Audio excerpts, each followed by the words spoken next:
So hands up, who are those out there that think God just handed Solomon wisdom and he instantly knew everything? I kind of did for a long time, but yeah, no, wisdom is it's only like a part of the package. It's only a little bit of the present there.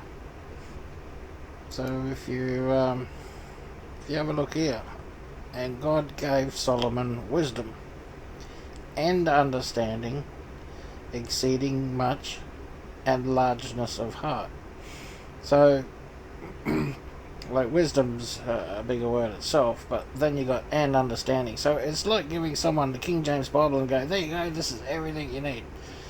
Well, it might be, but without the Strong's Concordance, you got no hope of understanding the KJV, right? So you got to have these other things attached to it. So you got wisdom and understanding, and then once you got all that, then you need the largeness of heart, because it stops you from looking down on others or thinking they're stupid or whatever, because they're going to struggle with all the stuff that you're learning and experiencing, which is another thing I'm pointing out about wisdom. Wisdom isn't just knowing stuff. He didn't suddenly get a download of a whole heap of information and suddenly know it. Now, a lot of you are probably saying, yeah, he did. well, he could have, but I don't. Knowing God, that's not the way God works. It's through experience and learning that you gain wisdom and the steadfastness of that wisdom, so you can't be swayed.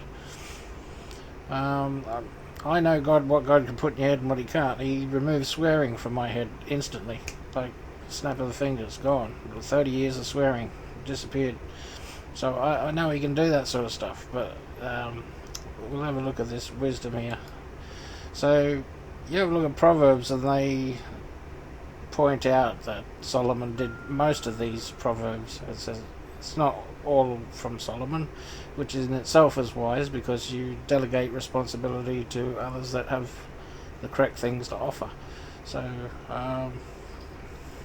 yeah, here's you see the beginning of wisdom is where you start. So if you just look up the ones with wisdom, to know wisdom and instruction, to perceive the words of understanding, to receive the instruction of wisdom, so you get the instruction, judgment, to fear the Lord and the beginning of knowledge, but fools despise wisdom. Wisdom crieth out, she uttereth her voice in the streets.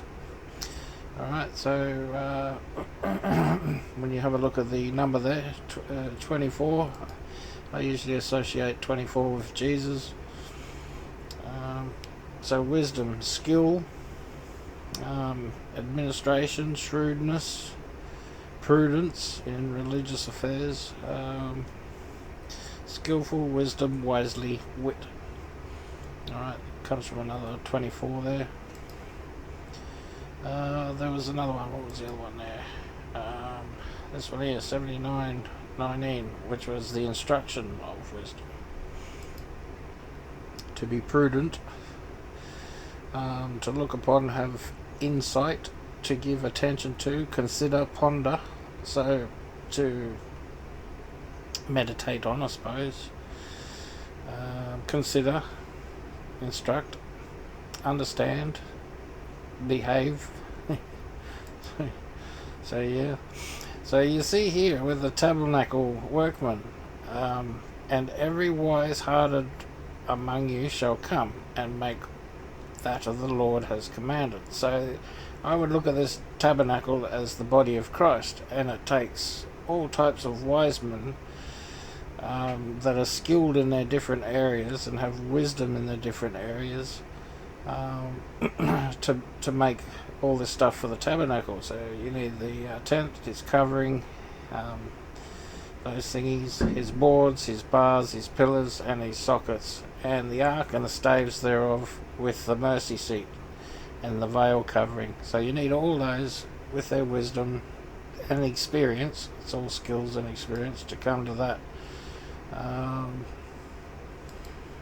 What do we got? Making him wiser than anyone else. So yeah, you have a look in Kings. You'll see he's in there. New Testament. So we have a look at wisdom here in the New Testament. We've got wisdom 51 times.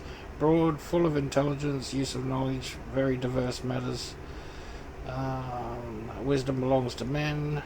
Knowledge of things human and divine, the science and the learning, the act of interpreting dreams, giving the sages advice, intelligence, discovering the meaning of some mysteries, number or visions, skill and management of affairs. Yeah, so there's a big variety of wisdom there. So a lot of people are picking on the act of interpreting dreams and always giving the sages advice. So you know, it's got to be something there. Supreme intelligence, such as belongs to God, to Christ. All right, so wisdom, higher or lower, worldly or spiritual wisdom. So there's different types of wisdom, but same things. You need the the understanding to go with it, so the awe to help you navigate the rivers of wisdom. So you got wise, it comes from wise. Wisdom, the other one I clicked on, comes from wise. So you got skilled, experts, letters, cultivated, learner, philosophers, theologians, teachers. Alright, so that comes from that one. So if you have a look where wise is, and just see what Jesus says about wise, like this, these are all the times that wise is in the New Testament, and Jesus says it 3 times. I thank thee, O Father of the Lord of heaven and earth, because thou hast hid these things from the wise and the prudent, and has revealed them unto babes. Alright, wonder who the babes are. Wherefore, behold, I sent to you prophets and wise men and scribes, and some of them ye killed and crucified. And look at this, Luke. I thank thee, O Father, Lord of heaven, that thou hast hid these things from the wise and the prudent, and revealed them unto babes. Even so, Father, for so it seems good in thy sight. And you'll notice the other one that's here is not in Luke. And for those of you who can figure out why, you are truly swimming in the waters of wisdom, and you have a floaty that God's handed you, the understanding of that wisdom. So yeah, very good.